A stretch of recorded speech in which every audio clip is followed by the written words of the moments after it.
Oi, primeiro, bem-vindos à nossa última revisão, encerrando o nosso bimestre de revisão do passe. Muito importante vocês fazerem essa avaliação seriada, tá? Bom, o que nós vamos ver na nossa última aula hoje? Vamos ver os anexos embrionários, que relação que tem em relação à vida aquática, à vida terrestre, quais anexos que tem. Vamos ver um pouquinho de reprodução que está no edital e vamos ver um pouquinho também de ciclos reprodutivos, tá? Vamos tentar fazer todo esse conjunto nessa última aula da revisão, tá bom? Vou compartilhar aqui com vocês, a gente ver nosso materialzinho.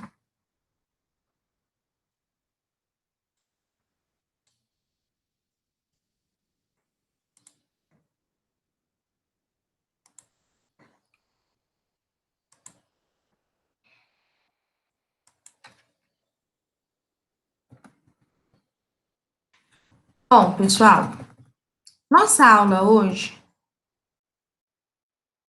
nós vamos trabalhar os anexos embrionários. Então, primeira coisa, o que é um anexo embrionário? É tudo que vai promover o desenvolvimento do embrião, mas que depois não vai ficar lá no feto, ele vai sumir, só enquanto esse embrião está desenvolvendo. E esses anexos embrionários têm muito a ver com a adaptação à vida aquática, à vida terrestre, ao tipo de desenvolvimento. Por exemplo, vamos começar aqui. Aqui a gente está vendo um ovo calcário. Então, se a gente observar, aqui é a casca porosa que permite a troca de gases. O ovo calcário é uma adaptação para viver em ambiente terrestre. Quando a gente pegar, por exemplo, os peixes, os anfíbios, eles têm ovos gelatinosos. Então, por exemplo, os anfíbios, eles ficam limitados a ambiente úmido, a ambiente aquático, onde ele tem que depositar os seus ovos na água ou em qualquer local úmido. Quando o ovo calcário surgiu, e isso apareceu nos répteis, os animais puderam o quê? Botar esses ovos no ambiente seco e com isso diversificar. Então, o ovo calcário foi uma adaptação muito importante. Então, a primeira característica é a casca, feita de carbonato de cálcio, porosa, que permite a entrada de ar. Muito bem. O primeiro anexo que todos os vertebrados vão ter, desde peixes até os mamíferos, depois vocês vão ver que tem uma diferença, é o saco vitelínico. Então, veja bem. Vitelo, lembra que a gente estudou vitelo? Vitelo é comida, é nutriente. Então, o saco vitelínico, ele guarda os nutrientes. Então, se você pensar que nestes animais que têm o ovo calcário, o desenvolvimento é externo, a mãe não nutre, então ele tem que ter uma grande quantidade de vitelo. Então, é a gema. Então, se a gente olhar isso aqui tudo, ó, isso aqui é a gema que vai nutrir esse embrião. Então, à medida que o embrião vai crescendo, o saco vitelínico vai diminuindo. Quando a gente pega peixes e anfíbios, o saco vitelínico é bem desenvolvido. Quando chega aqui no ovo calcário, também. Lá nos mamíferos placentários, nos mamíferos que têm placenta, a gente vai estudar isso, esse saco vitelínico, ele regride, ele atrofia, e ele vai ter a função hematopoética, o que quer dizer que lá no início do desenvolvimento embrionário, é ele que vai começar a produzir as células sanguíneas do feto. Não vai ter função nutritiva nos mamíferos placentários, porque vai ter a placenta. É a placenta que vai fazer essa distribuição de nutrientes. Então, revisando até aqui. O primeiro anexo embrionário é o saco vitelínico, presente em todos os grupos de vertebrados, nos mamíferos, atrofiado. Tudo bem? Muito bem, turma. Envolvendo, agora que é uma característica muito importante. O ovo calcário, necessariamente, ele apresenta junto o âmnion, o alantoide e o córeo.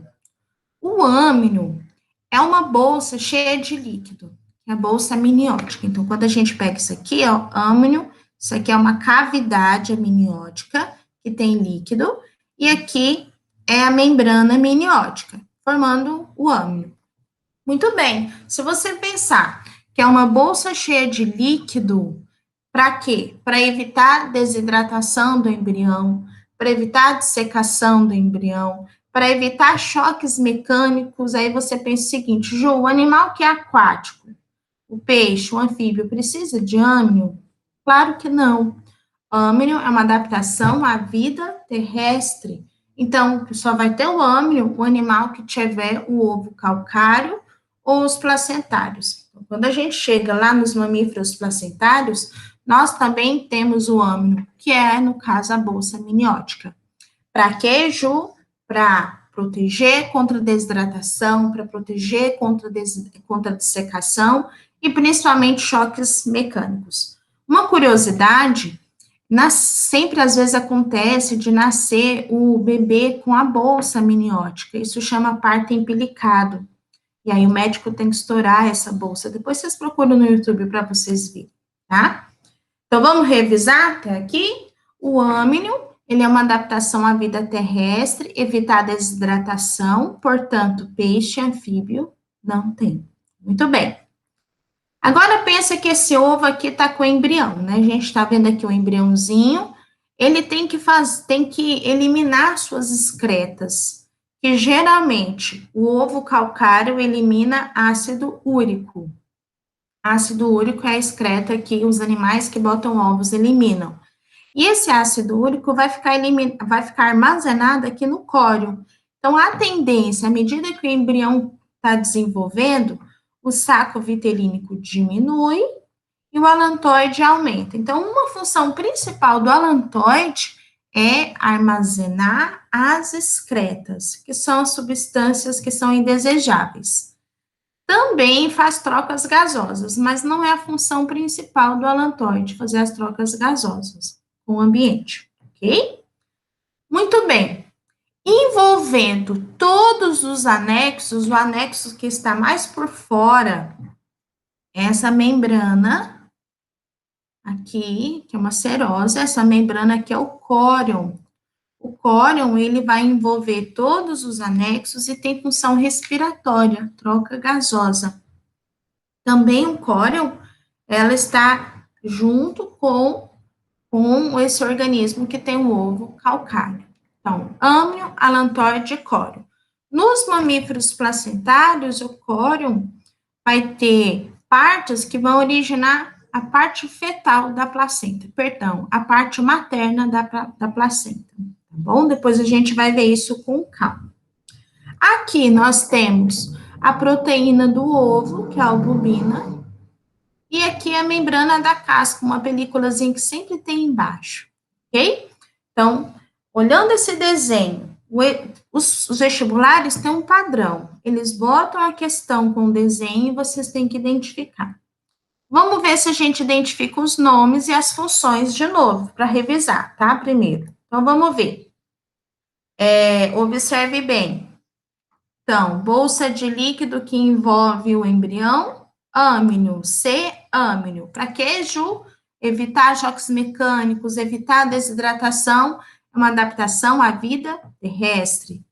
Depois nós temos, a gema, que é o vitelo, que é o saco vitelínico, extremamente desenvolvido, que é função nutritiva. E nos mamíferos placentários, Ju, o saco vitelínico vai produzir hemácias, ele vai ser atrofiado.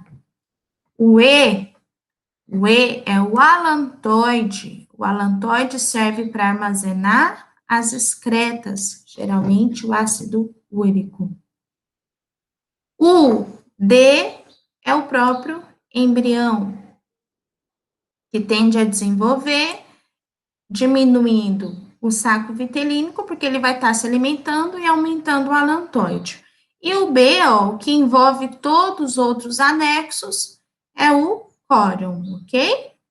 Então, esse é um padrão de questão, turma. Faz desenho, anota, pega o nome do anexo, coloca a função que vocês vão sair bem. Outra imagem para a gente ver exercício, o que a gente tem? Então, olha só, o grandão, vitelo, saco vitelínico, âmino, 4 âmino, 3 vitelo, 2, ó, envolvendo todos os anexos, cório, e o 1, que eu falei que ele também pode fazer trocas gasosas, é o alantoide, tá? Função principal é armazenar excretas, mas também pode fazer troca gasosa junto, certinho? E vamos agora para o anexo, que substitui tudo isso, né? Então, quando você pega o mamífero placentário, ele vai substituir o córeo, o alantoide, o saco vitelínico pela placenta. Então, se a gente pegar toda essa camada aqui, isso aqui está grudado, está implantado no endométrio, que é a camada interna do útero.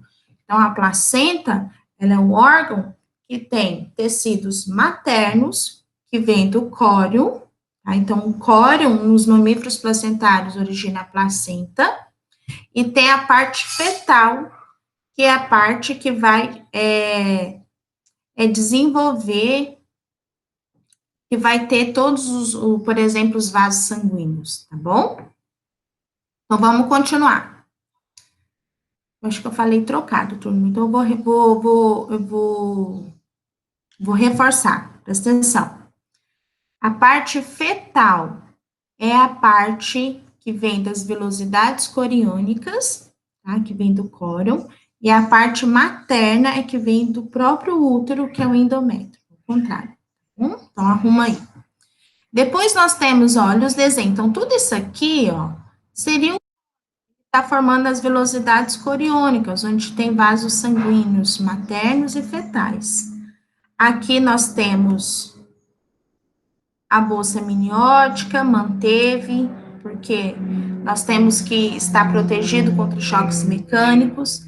Aqui é o saco vitelínico bem diminuído, atrofiado, que tem função hematopoética. Aqui o alantoide, ele vai ajudar a formar os vasos sanguíneos do cordão umbilical. O cordão umbilical é o que faz a transferência de nutrientes da placenta para o bebê. Então, a placenta vai fazer tudo. Vai fazer nutrição, vai fazer a respiração, vai armazenar as excretas, vai fazer a defesa, vai trocar anticorpos. Então, a placenta vai substituir todos os outros anexos. Está presente em quem, Ju? Nos mamíferos chamado eutérios placentários, tá bem? Vamos ver um exercíciozinho falando sobre isso? Olha só.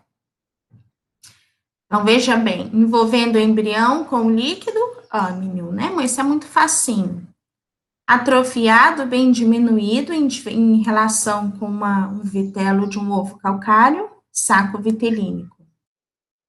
O 5, tudo isso aqui está grudado no útero, é a própria placenta. O 1, o alantoide, vai formar os vasos sanguíneos do cordão umbilical. E o 2, o córeo, que está formando as velocidades coriônicas, que é a parte fetal da placenta. Tudo bem, gente? Muito legal, muito interessante. Agora a gente vai para uma breve revisão do que eu acabei de falar, tá? Então, veja bem, essa tabela ela é muito importante porque ela meio que indica o que cada grupo de vertebrado tem. Então, vamos pensar assim, ó. O saco vitelínico ou vitelo está presente em todos. Isso, uma dica importante, o peixe, o único anexo que o peixe o anfíbio tem é o saco vitelínico, por causa dessa questão do ovo gelatinoso. Quando você pega répteis, aves e mamíferos, todos terão necessariamente o âmino, o córeo e o alantoide. Quando você chega no mamífero placentário, então tem que tomar cuidado, tá? Cordão umbilical e placenta só existem nos mamíferos placentários. Então, se você pegar o ornitorrinco, que é um mamífero ovíparo, ele não tem cordão umbilical e placenta, bem? Quando você pega córeo, o alantoide e o saco vitelínico, é uma adaptação ao ovo calcário. Então, réptil, ave e o mamífero ovíparo. Certinho, turma? Faça essa tabela no seu caderno, revise os anexos, porque é muito importante, tá? Agora, turma, a gente vai passar para um tema relacionado ao que a gente estava falando, que é reprodução, que estava lá no edital. Antes disso, só para a gente ver isso aqui. O animal que bota o ovo, ele é ovíparo. Se ele tem a fecundação interna, se o encontro dos gametas é no corpo materno, interno, eu chamo fecundação interna, e se ele bota o ovo para fora, desenvolvimento externo, e se eles são ovíparos. Se ele tem a fecundação externa e bota o ovo para fora, são ovulíparos. Geralmente os ovulíparos, eles têm os ovos gelatinosos, tá bom? Se você tem a placenta e a mãe que está nutrindo, nós somos vivíparos, são os animais que parem, entre aspas. Mas eu tenho uns casos extremos que o ovo desenvolve dentro do corpo materno. Isso acontece em alguns répteis, alguns peixes e alguns, por exemplo, tubarões, né, que são peixes cartilaginosos. O ovo desenvolve dentro do corpo materno, a mãe não nutre, mas o ovo está lá dentro, eclode lá dentro, depois sai o bebê todo formado. Isso acontece, por exemplo, com tubarões, em que um embriãozinho vai comendo o outro até ficar o mais forte. Isso é um caso da natureza muito legal. Tá? Então, ovíparo, fecundação interna, desenvolvimento externo. Ovulíparo, fecundação externa, desenvolvimento externo. Vivíparo, nutrição da mãe. A mãe nutre, então, desenvolvimento interno e fecundação interna. E ovovivíparo, o ovo dentro do corpo materno, sem a mãe nutrir, tá bom? Às vezes pode cair, às vezes não, então é bom a gente já falar também. Bem, para a gente encerrar nossa revisão dessa parte, vamos para a reprodução, né? Então, a reprodução é a forma de perpetuar a espécie. Então, quando surgiu a vida só pôde permanecer e perpetuar graças à reprodução. Então, o coacervado, lá no início da evolução química gradual, não era um ser vivo, porque ele ainda não tinha DNA, não tinha ainda capacidade de reproduzir. Então, a reprodução permite que as espécies se mantenham. Só que eu tenho dois tipos. E a primeira, ela não é muito vantajosa, que é a assexuada ou agâmica. Gâmica, gameta, ausência de gameta. Então, como é que eu defino reprodução assexuada? É uma reprodução em que não há participação de gametas. Isso é o mais importante. E aqui a gente vai ter algumas vantagens. É rápida, não gasta energia, porque não vai fazer gametas, gasta pouca energia, gera um grande número de descendentes em pouco tempo. No entanto, vai acontecer uma coisa muito ruim. Não vai ter troca de material genético. Então, todos os descendentes da reprodução assexuada serão clones, ou seja, terão o mesmo patrimônio genético. E isso, na natureza, não é legal. Porque se vier alguma coisa assim, que vai dizimar a população, todos vão morrer, porque todos são iguais. Então, na natureza, só sobrevivem os seres que têm variabilidade. E reprodução assexuada não gera variabilidade genética. Anota isso aí, tá bom? A desvantagem da reprodução assexuada não gera variabilidade genética, ok? Então, vamos repetir o seguinte: não há troca de material genético, não gera variabilidade genética, tá bom? Vamos falar os tipos, certinho? O tipo que acontece, por exemplo, nos seres unicelulares: bactéria, protozoários, tá? Que é a divisão binária. Um único indivíduo se biparte, ele divide em dois e forma dois indivíduos idênticos, 2, 4 e assim vai. E muito rápido, então tem casos de algumas bactérias faz isso em menos de 20 minutos. Só que, turma, não pode falar que é mitose, tá? Porque não tem, por exemplo, centríolo, não tem fibras do fuso. Mitose acontece nas células eucarionte, tá bom? Então, divisão binária uma divisão em que uma célula se transforma em dois de forma muito rápida. Então, a gente tem, por exemplo, outros nomes para divisão binária. Chama-se bipartição ou cisparidade. Tá bem? Muito bem. Então, saindo desse slide, anota que reprodução assexuada não tem participação de gametas, não gera variabilidade genética e o primeiro tipo é a divisão binária, que ocorre em organismos unicelulares. Divisão binária não é mitose, tá bom? Não pode esquecer. Outro tipo de reprodução que acontece muito em esponjas, em corais, em hidras, que é um animal do grupo dos quinidários, é o brotamento. Simplesmente, a partir do corpo, vai surgindo brotos, e esse broto, às vezes, pode se soltar ou não, ou vai fazer o indivíduo formando uma colônia, né? Então, vai ter vários indivíduos unidos. Isso acontece muito, também nas plantas, tá? Lembra lá da batata inglesa? A batata inglesa, quando ela fica lá guardada há muito tempo, ela começa a nascer brotinhos pelas gemas caulinárias, porque ela é um caule, e ela vai desenvolvendo, tá? Só que não pode esquecer aqui, turma, no brotamento, que vai gerar indivíduos geneticamente iguais. Bom? Vamos continuar. Esporulação. Esporulação é uma reprodução em que formam-se células reprodutoras chamadas esporos. Então, vamos revisar quais são as células reprodutoras que a gente tem. Nós temos esporos e gametas. Ju, mas qual que é a diferença? A diferença é que o gameta, ele precisa ser fertilizado. Ele tem que ter um encontro de dois gametas.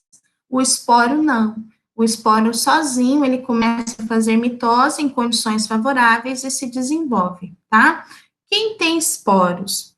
Fungos, algas, plantas. Então, quando a gente olha isso daqui, vocês lembram o que é isso aqui, pessoal, em botânica? Isso aqui é uma samambaia, uma pteridófita. E ela apresenta os soros, ó. Dentro dos soros tem bolsinhas chamadas esporângios, e lá dentro está acontecendo meiose. Então, sempre é bom lembrar que nas plantas, a meiose é chamada espórica, meiose espórica, para formar esporos, tá bom? Isso acontece também nos fungos. Então, se você pensar, isso aqui é um fungo, penicillium. Então, isso aqui, cada pontinha vai originar os esporos. É muito simples. Esporulação é a formação de esporos. O que é esporo, Ju? São células reprodutoras que não necessitam ser fecundadas, ok? Uma reprodução que acontece em um grupo de protozoário agora específico. Um protozoário chamado esporozoário ou apicomplexa. Geralmente acontece neste grupo. Causador da malária, causador da toxoplasmose, esquizogonia, chamada também de divisão múltipla, é quando o núcleo divide várias vezes, não é só duas vezes igual na divisão binária, e depois divide o citoplasma e formam várias célulazinhas. Isso faz com que uma única célula forme centenas, de forma muito rápida. Só que vocês não podem confundir a divisão múltipla, que é essa, que é a esquizogonia, que acontece em protozoários, com a divisão binária, que é uma célula forma duas, que acontece, por exemplo, em outros grupos. Tá? Então, são eventos diferentes, não podem confundir, tá bom? Vamos continuar. Fragmentação ou regeneração é muito facinho, pedaços, partes de um ser originam um novo ser, tá? Isso acontece muito nas planárias, que são plateumintos, que são vermes, nas estrelas do mar. Acontece muito também nas plantas, que elas começam a regenerar partes. graças às células indiferenciadas, que vão produzir novas células, novos tecidos. Tá? Então, a fragmentação, ela sempre origina também, assim como as outras, serem geneticamente iguais. Ju, e quando a lagartixa perde o rabo e para se defender, ela está fazendo um exemplo de regeneração, de fragmentação? Não, porque desse rabo não está nascendo uma nova lagartixa. Então, na fragmentação, regeneração, geralmente dá origem a um novo ser, tá? Neste caso, animais inferiores. A gente pode acontecer de, por exemplo, nos mamíferos, você ter regeneração de alguns órgãos ou tecidos, mas não está formando um novo indivíduo. Nos animais inferiores, invertebrados, inferiores nesse sentido, tá? De invertebrados, eles formam um novo indivíduo, porque as células são muito indiferenciadas, ok? Bom, muito bem. Então, veja bem, o que a gente falou? Fragmentação, a partir de pedaços de outras partes do corpo, forma um novo ser. Esquizogonia, divisão múltipla, várias divisões do núcleo. Esporulação, formação dos esporos. Brotamento, formação de brotos. E divisão binária. Agora a gente vai para a reprodução que garante a adaptação das espécies. É a reprodução que garante a variabilidade genética.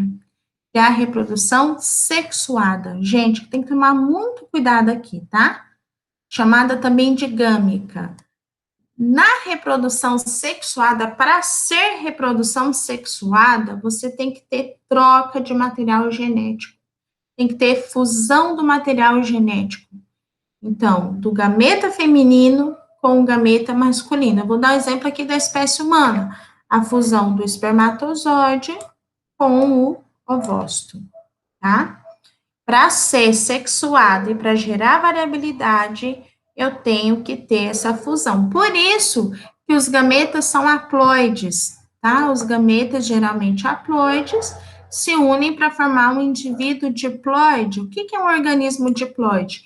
Ele tem 2 lotes cromossômicos. Um lote paterno, todos os cromossomos do pai, e o lote materno, os cromossomos da mãe. Os gametas não, os gametas são as únicas células do nosso corpo que não são diploides. Elas são haploides, elas só têm um conjunto cromossômico, ou só do ovócito ou só do espermatozoide.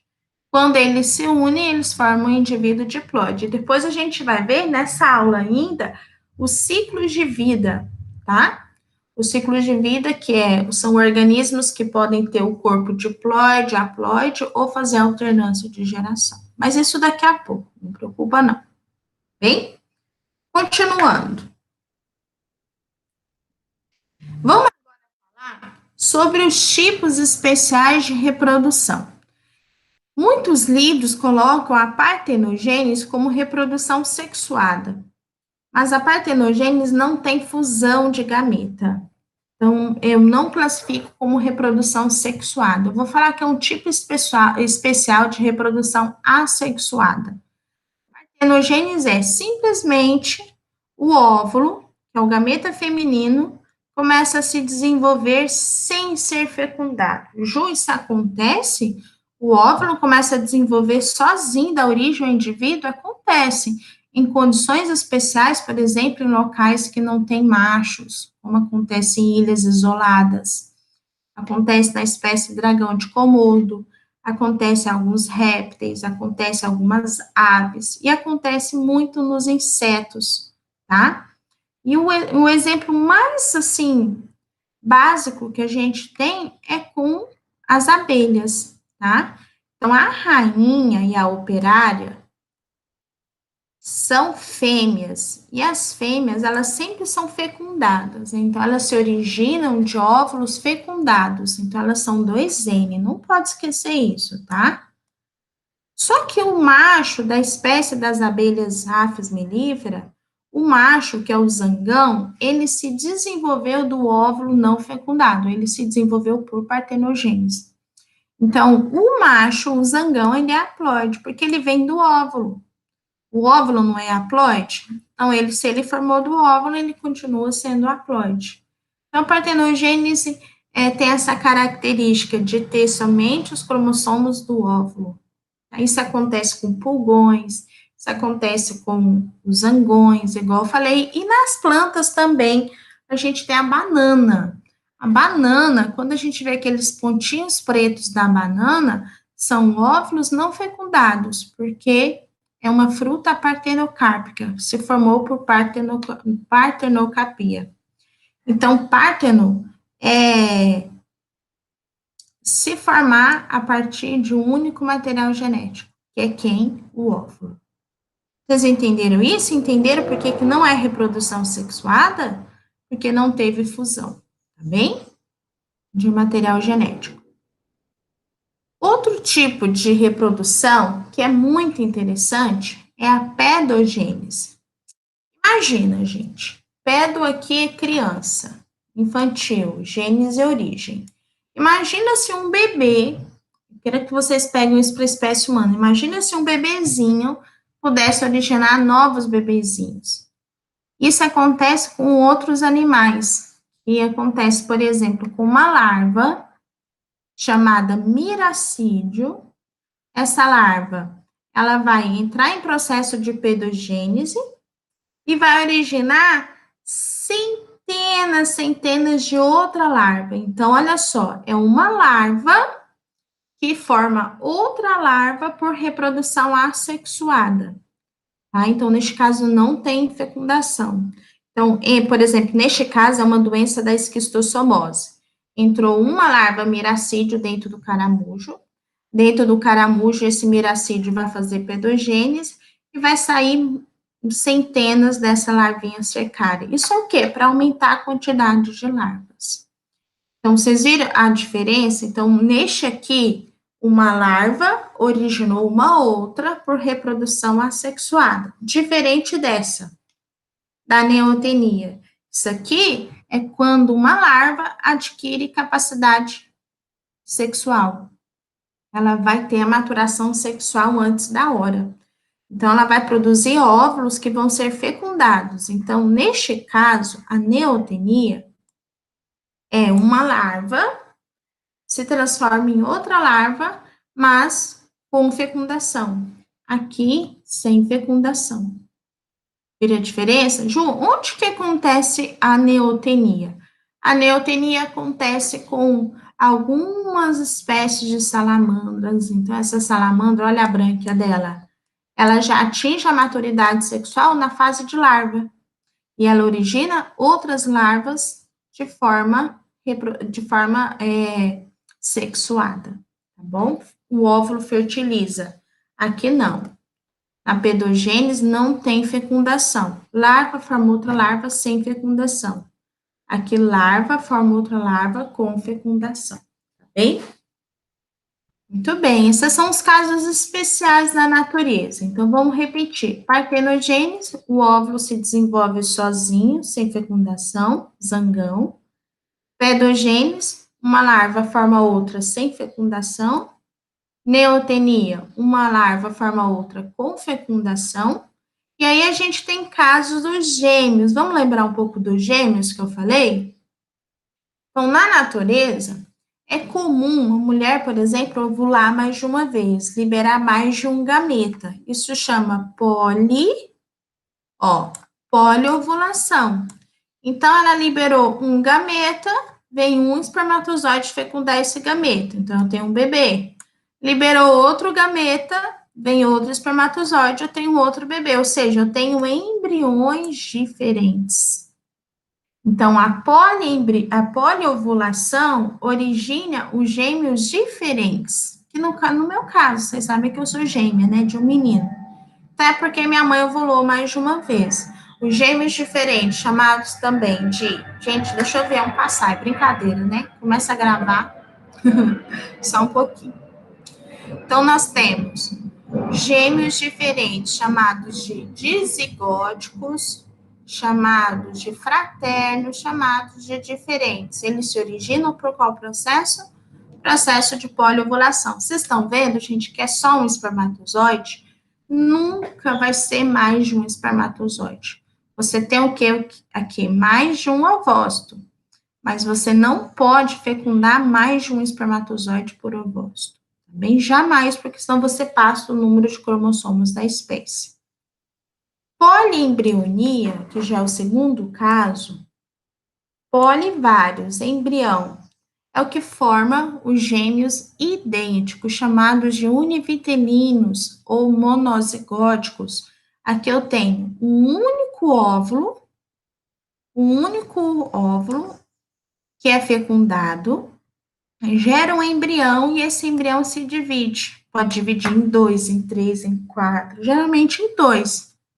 E aí você vai ter gêmeos idênticos.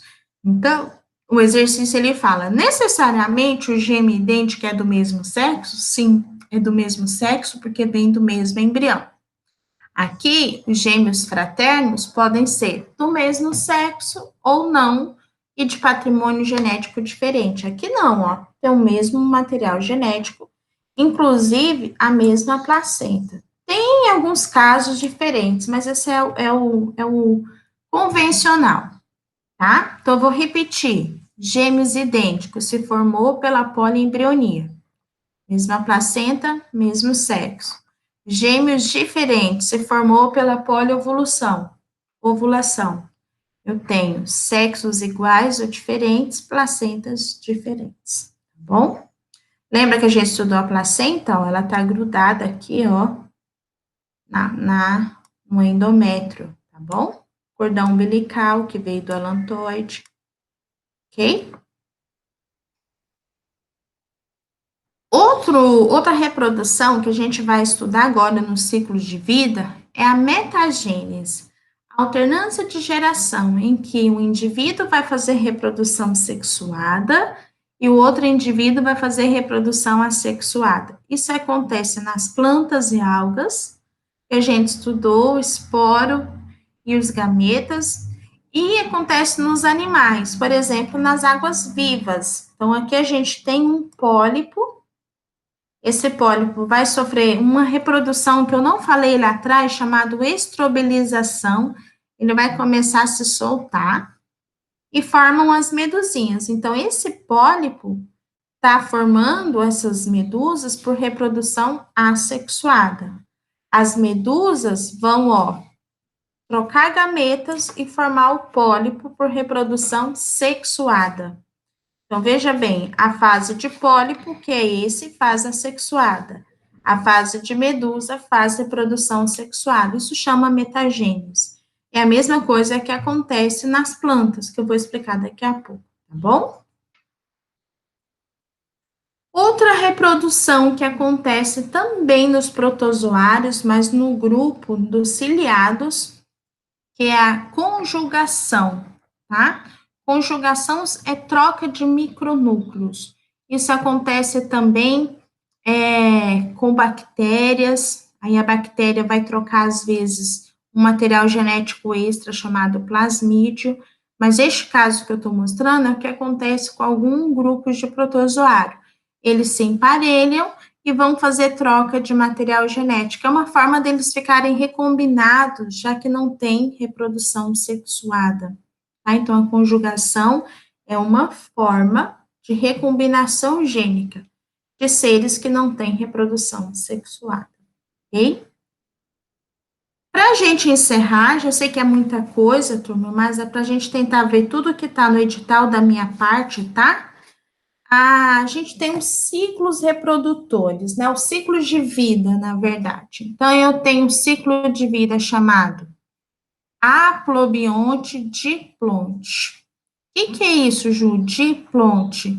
É quando o organismo ele é diploide. Então, você sempre, quando tiver uma imagem assim, você sempre tem que olhar no indivíduo, que é 2N. Ju, se ele é 2N, por que que ele é 2N? Porque ele veio da fecundação do ovócito com o espermatozoide. Esse indivíduo 2N, que tem cromossomos do pai e da mãe, ele vai ter que produzir os gametas, que são haploides. Então, eles vão fazer a meiose gamética. Então, anota no ciclo haplobionte diplonte, em que o organismo é diploide, a meiose é gamética. Então, está acontecendo meiose aqui para formar os gametas. Vamos lembrar o que é meiose? É a reprodução em que divide o número de cromossomos pela metade. Por que pela metade? Porque depois eles vão fecundar e formar novamente o zigoto, tá? Quando você pega essa imagem, você está olhando um indivíduo haploide. Então, o próprio corpinho do indivíduo só tem um lote cromossômico. Isso acontece, por exemplo, com algas, com fungos.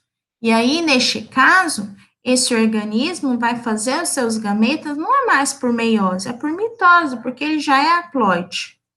Só que aí vai fecundar e vai formar o zigoto. O zigoto vai sofrer uma meiose. Então, a meiose não vai ser no organismo, vai ser no zigoto. Então, eu vou chamar de meiose zigótica. Isso acontece principalmente, igual eu falei, nos fungos, tá? Aqui, a meiose aconteceu para formar meiose gamética. Aqui, a meiose aconteceu aconteceu no zigoto para formar esporos haploides, depois origina o organismo haploide. Tá bem? E por último, nós temos o ciclo, que é a metagênese ou alternância de reprodução. Vou chamar isso aqui de haplodiplobionte, que é os dois juntos. Eu tenho uma fase que é o indivíduo E2N, nesse caso eu estou dando exemplo das plantas, que é o esporófito, e daí ele vai fazer meiose espórica para fazer esporos. Esses esporos vão germinar e formar o gametófito, que é haploide. Esse gametófito vai fazer os gametas. Então, vocês estão vendo que está alternando uma fase que está fazendo reprodução assexuada, porque está fazendo esporos, outra fase que está fazendo reprodução sexuada, porque os gametas estão fecundando. Isso chama-se alternância de geração ou metagênese, que é o ciclo de vida haplodiplobionte, chamado também de metagênese, alternância de geração, tá bom? E a gente encerra essa parte, inclusive, esse aqui, vou escrever aqui um outro nome, diplobionte, tá? Ou alternância de geração, ou metagênese, onde você tem dois indivíduos, o indivíduo que é diploide, o indivíduo que é haploide. Tá certinho?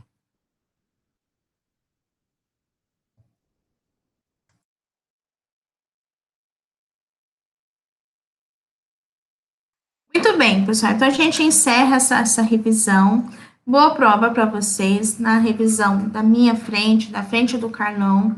Vocês merecem fazer uma boa avaliação.